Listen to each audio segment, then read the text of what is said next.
आलबा भाई लोग, स्वागत बा अपने लगन के बीएस रिकॉर्ड भोजपुरी न्यूज में। बहुत खुशी के बात बा कि रउआ लगन के सुपर स्टार दिलों के धड़कन धनंजय धड़कन जी के बहुत बड़ा लेवल के गाना आवे वाला बा, जौन की रउआ लगन लग सरप्राइज रखल गल बा। धनंजय धड़कन इंटरटेनमेंट के माध्यम से बहुत बड़ा बवाल हुई। ओकरा से पहले हम एगो बात बतावल चाहतनी, अपन भाई धनंजय धड़कन जी के साथ रहे वाला भाई मुन्ना भाई, जौन की आप लोग नाम ना सुनले हो खबजा, बता देल चाहतनी धनंजय धड़कन जी के साथ में रहे अपन भाई जिनकर नाम है मुन्ना भाई। तो बता देल चाहतनी है, देखी भाई यहाँ जो फोटो लौकता मुन्ना भाई इंटरटेनमेंट। तो मुन्ना भाई इंटरटेनमेंट जो चैनल ई बा, प्लीज़ भाई आप लोगों से रिक्वेस्ट बा, जे भी भाई हमारा के दिल से माने ले, धनंजय भाई के माने ले, आप लोग से रिक्वेस्ट भाई मुन्ना भाई इंटरटेनमेंट के ज़्यादा से ज़्यादा सब्सक्राइब करी लोग, क्योंकि हम डिस्क्रिप्शन में अभी लिंक दे देता नहीं।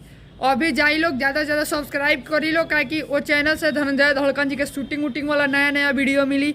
और ख़ास बात की भाई मुन्ना भाई कुछ गाना गावे ले धनंजय भाई के रिलेटेड, धनंजय भाई कहाँ बाड़े ना बाड़े सब कुछ चैनल के माध्यम से देखे कर वाला उनके मिल जाई। मुन्ना भाई इंटरटेनमेंट के ज़्यादा से ज़्यादा सब्सक्राइब करी लो। और धनंजय भाई के गाना बहुत जल्द आए वाला बा, शाम के वीडियो आ रहा बा, बस तैयार रही लो देखेला। अपन भाई के ऊपर प्यार दुलार बनाई लो। रघुवलन के भाई हम विक्की सिंह फिर मिला था नया अपडेट के साथ। तब तक के लिए जय हिंद, जय हो भोजपुरी समाज।